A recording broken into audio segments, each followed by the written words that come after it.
Hi everyone, this is your host Prasha and welcome to Her STEM Stories, episode number 47.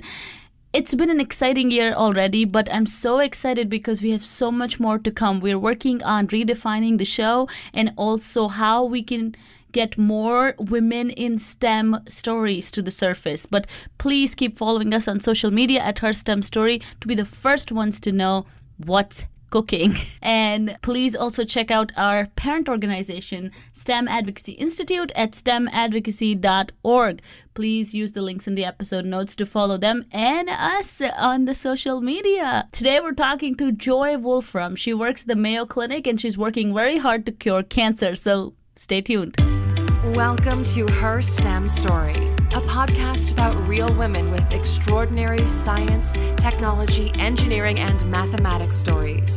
In this show, we'll talk to some absolutely inspiring women and highlight some women-led organizations in the fields of science, technology, engineering, and mathematics.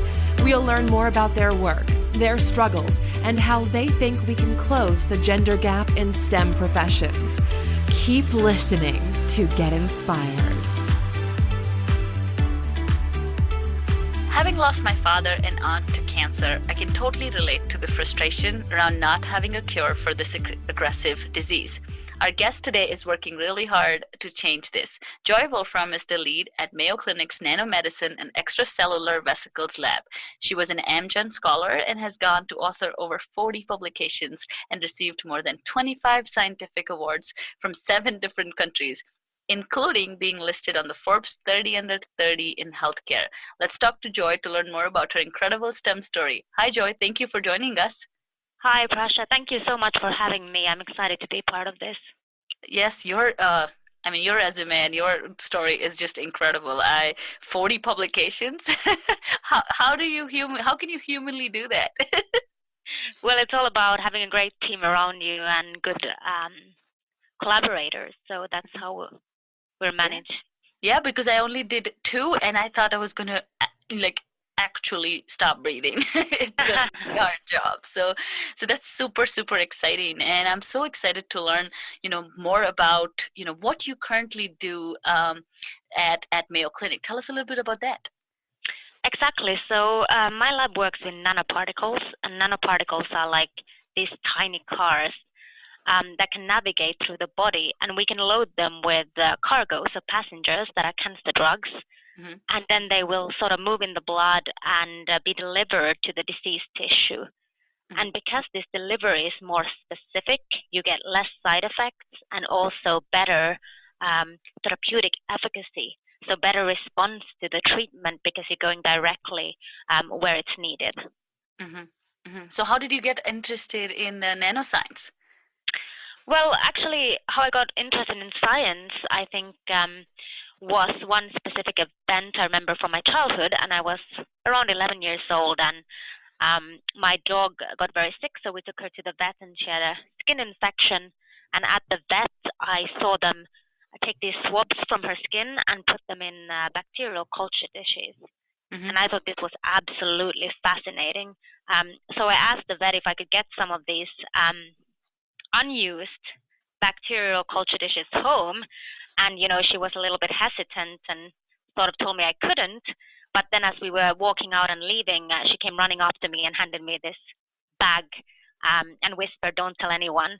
And it was full of these bacterial culture supplies. So later that day, I went home and sort of started my own little microbiology lab in my room. And one of the first things I did was to actually swab different shelves in our refrigerator, in our fridge. And the results were amazing. So in a few days, he had all these colors and shapes. And so I called my family into my room and declared that our fridge was crawling with bacteria. And they were really horrified. But as it turns out, it wasn't our fridge that was unusually dirty. It was just science that was very cool. So there's these bacteria everywhere, but we can't really see them. So through science, we open up new worlds. Mm-hmm. And so I knew I wanted to do that. And then later I had several of my close friends actually lose their parents to cancer. Mm-hmm.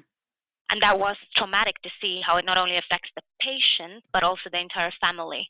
So I decided to do cancer research And sort of through that path, I then stumbled upon nanotechnology because it was something completely new. And I know that at the time I knew that we had spent so much effort and time in the last 60, 70 years on cancer research, and there were still certain cancers where we didn't see a lot of progress in regards to survival. So I thought we needed something new like nanotechnology to really make a difference in this field. So just to educate, our listeners a little bit, what exactly is nanotechnology? So that's a great question. So for instance, one water molecule is less than 1 nanometer. So we're actually working with nanoparticles that are around 100 nanometers. So you can fit a lot of those in a single human hair strand. And those cancer drugs that I was talking about, they're also less than 1 nanometer. So we load those small, tiny molecules then into this nanoparticle that acts like this tiny car. That's interesting, isn't it? Yeah. And what's the substrate? So what material are they made of? Yes.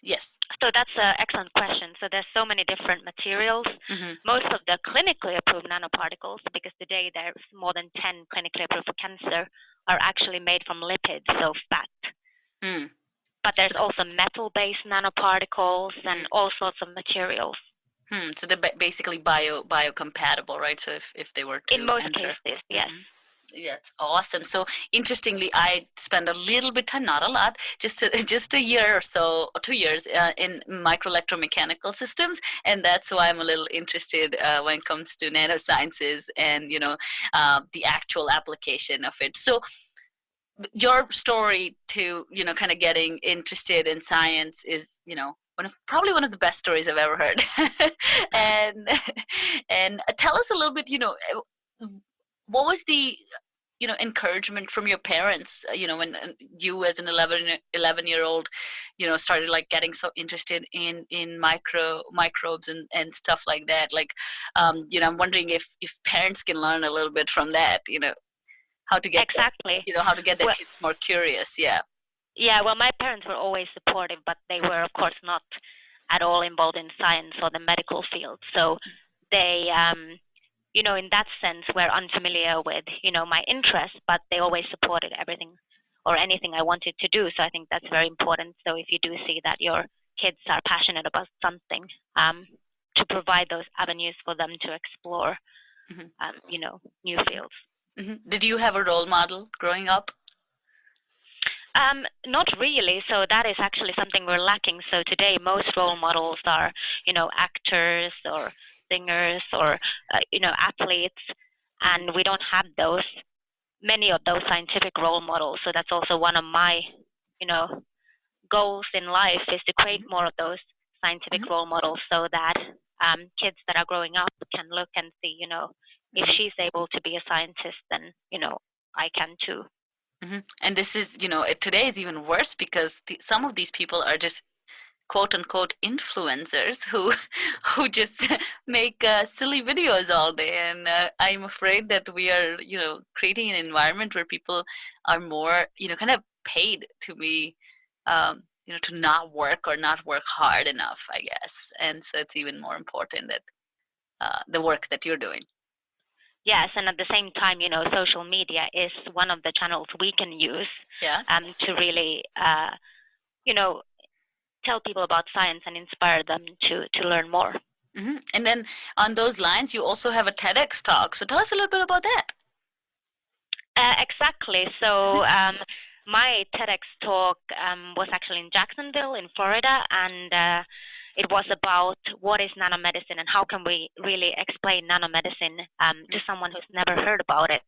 And so I worked with a great team to really make a story that anyone could understand, and try to bring sort of examples from day-to-day life and how that relates to what we're doing. So it's available on YouTube, so I recommend that you check it out to learn more about nanomedicine. Of course, I'll share the links in the episode notes so everyone can go check it out. Excellent. So tell us again, kind of shifting gears here, and going back into how you kind of got into this whole field, and today being Forbes in the list of Forbes under the 30 under 30 list, I think, part of that journey was also your involvement and your selection in the Amgen Scholars Program. So, kind of tell us what the program is about and, what was your experience with it? Exactly. So that was, the key moment sort of that got me on this professional path. And it's for undergraduate students, so it's a hands-on lab experience. And Amgen provides this opportunity for students who wouldn't otherwise have the opportunity to get exposure to research at an early career stage. And it gives you financial support, and you can go to, well-renowned biomedical facilities and institutes. And it's actually open to any student from any college or university in the regions that Amgen the Amgen program covers. And actually they expanded recently, so it does cover, US of course, but Europe and Asia and a lot of other places. And for me, I went to Sweden, that was close by to Finland, at the Karolinska Institute, which is a famous cancer institute that gives the Nobel Prize each year. And my experience was absolutely amazing, being able to conduct cancer research as part of this Amgen Scholars Program. And they usually have the applications that they're accepting in February, so everyone should look out for that. And they've actually spent, I think, almost 74 million over the past 16 years to help students get involved in research. Yeah, and this is for everyone, not just women. Exactly, this is for everyone, but they do emphasize also getting minorities involved in these programs. That's awesome. So undergraduate, and then you can kind of get connected through the website and kind of apply, just to see what all the requirements are. So you can go to amgenscholars.com to find out more. That's awesome. I know. I wish we had something like that, because I feel like, going into college, there was not much guidance. I grew up in India, but that's a different environment altogether. And, it was very competitive, and you just start on a degree path that nobody educates you on. And then you think that you want to do something, but there's no guidance, it's not that there's no trial period. You just start doing something, and next thing you know, you're in a career that you really, you may not like, Luckily that didn't happen for me. I like my job, but I feel like, people are, again, this kind of programs can help out a lot, especially minorities who may not have, especially if you're first generation scientist. Would you agree with that? Oh, absolutely. And I think it's important to get that exposure early on, like you said. And actually recently I was at this conference, and this young lady, an undergraduate student, she was presenting this amazing work that she had done at Stanford as part of her research summer project. And then when I started talking to her, I found out that she actually was part of the Amgen Scholars Program. So it was amazing for me to look back and see that, my experience happened almost 10 years ago, and it's still having this kind of broad impact on several generations. And so that was very exciting to see. And I think there's also more information on Twitter at Amgen Foundation.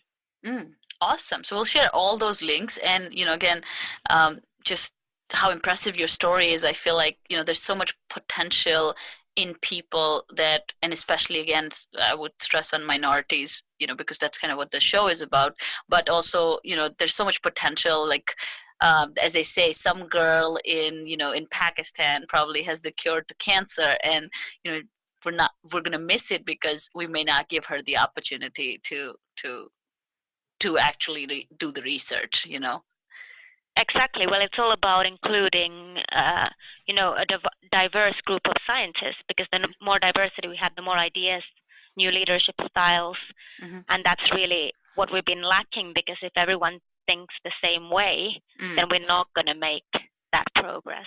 Yeah, and I think the other thing missing with the current education systems around the world is, the lack of hands-on training, and it's all like really in the books, and, it kind of is designed in some way to kill creativity. And, that's kind of what's hurting us too, because, the kids are just competitive just for the marks, and, they're not very creative anymore. And with problems like curing cancer, I'm sure you have to be very creative.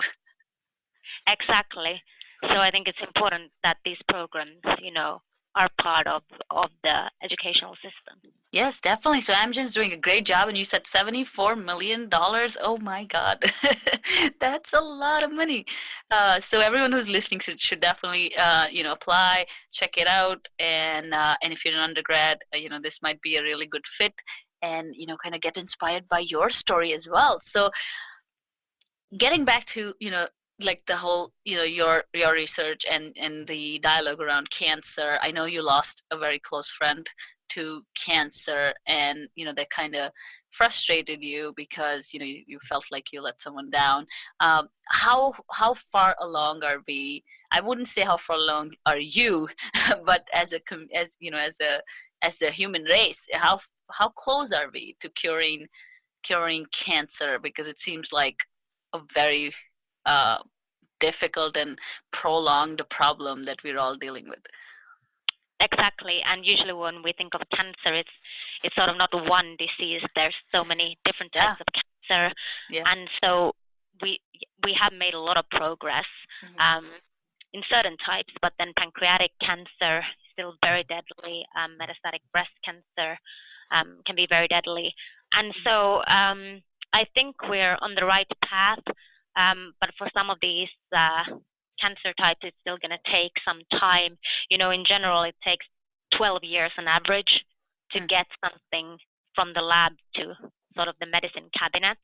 So it is a really long journey, and most of what the scientific community is developing actually ends up failing, and that's just part of our field, that 90% of what we do doesn't work out, and especially the further along you get, it can really fail in the later stages of development, for instance, new therapeutic agents. So what has that taught you about failure? Exactly. So you have to be very, very comfortable with failure if you're going to do science. So I've learned to be comfortable with that, and I think it's tough to do science, but what sort of keeps me going in those tough moments is potentially making a difference for patients.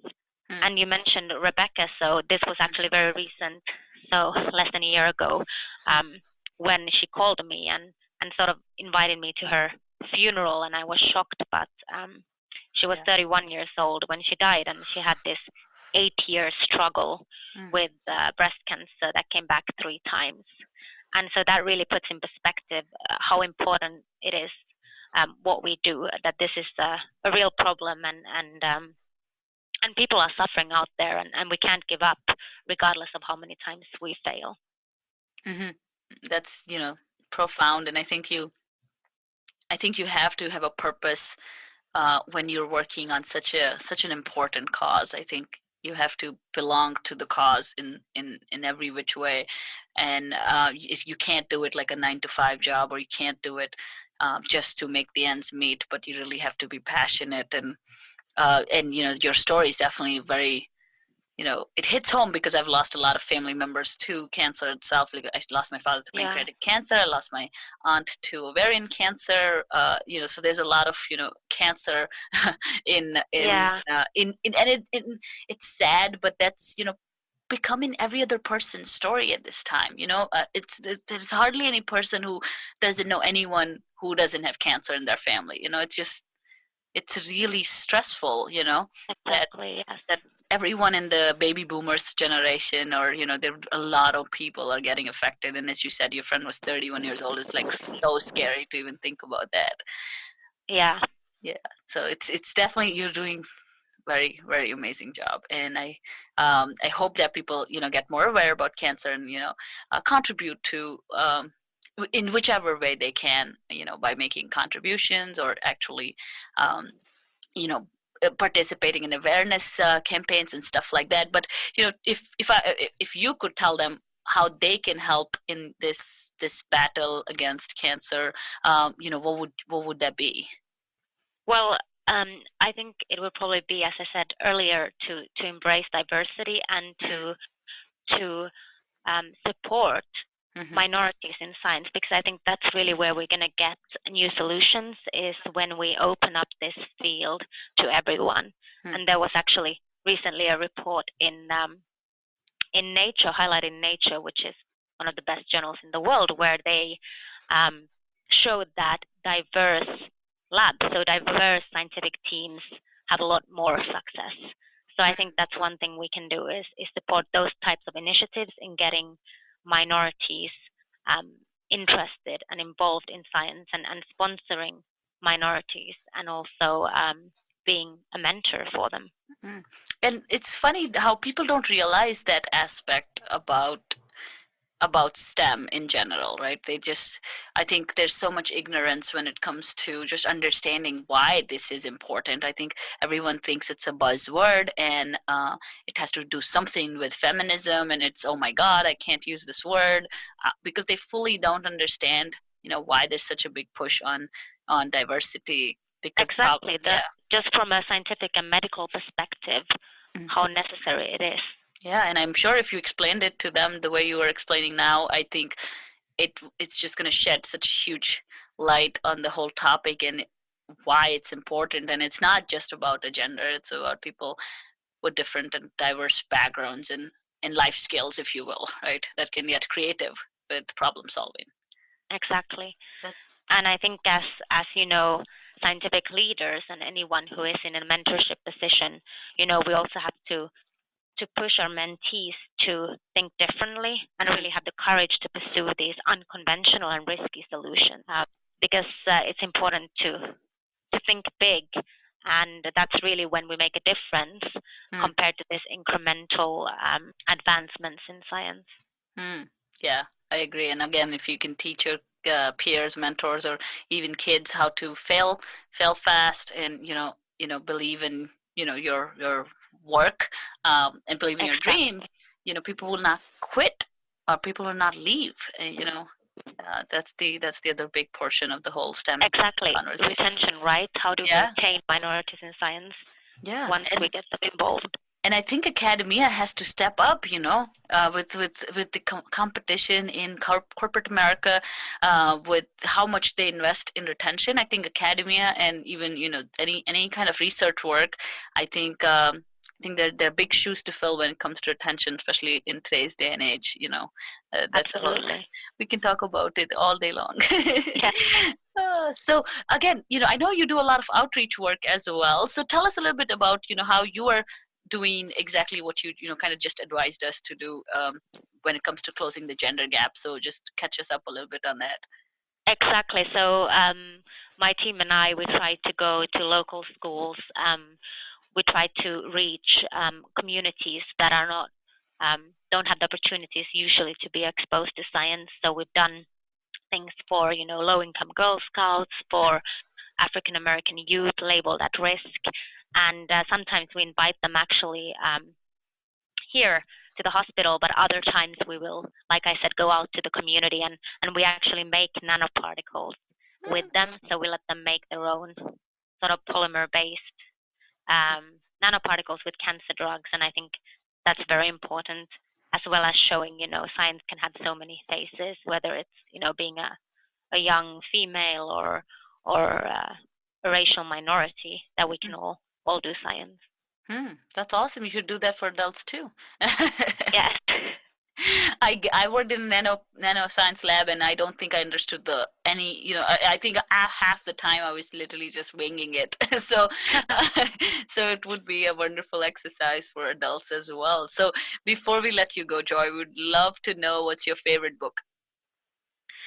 So there's actually a lot of books that I like, but I really like The Immortal Life of Henrietta Lacks, because it tells a story sort of the first cell culture, and how that happened. And also it's a lot of important ethical issues that come up, as well as, scientific issues, and how do we conduct cancer research. So it's a really heartwarming story, and important from an ethical standpoint.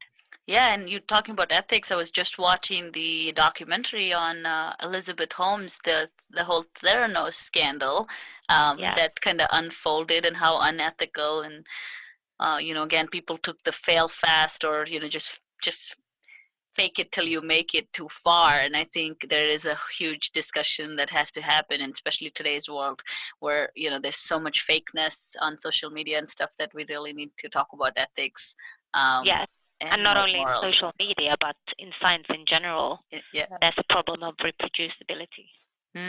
Yeah, and I was reading about that too, which was very, very interesting, that people are doing research and it's hard to reproduce it, I guess. Exactly. It's a major ethical issue. Yeah. And again, ethics in general is, something the whole society should be working on, considering the political scenario. And, there's just a lot going on in the world. But I'm glad that some of us, including yourself, especially yourself, are doing a fantastic job.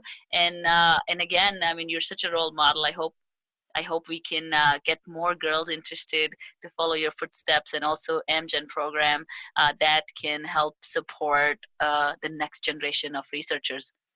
Exactly, and thank you so much for everything you're doing.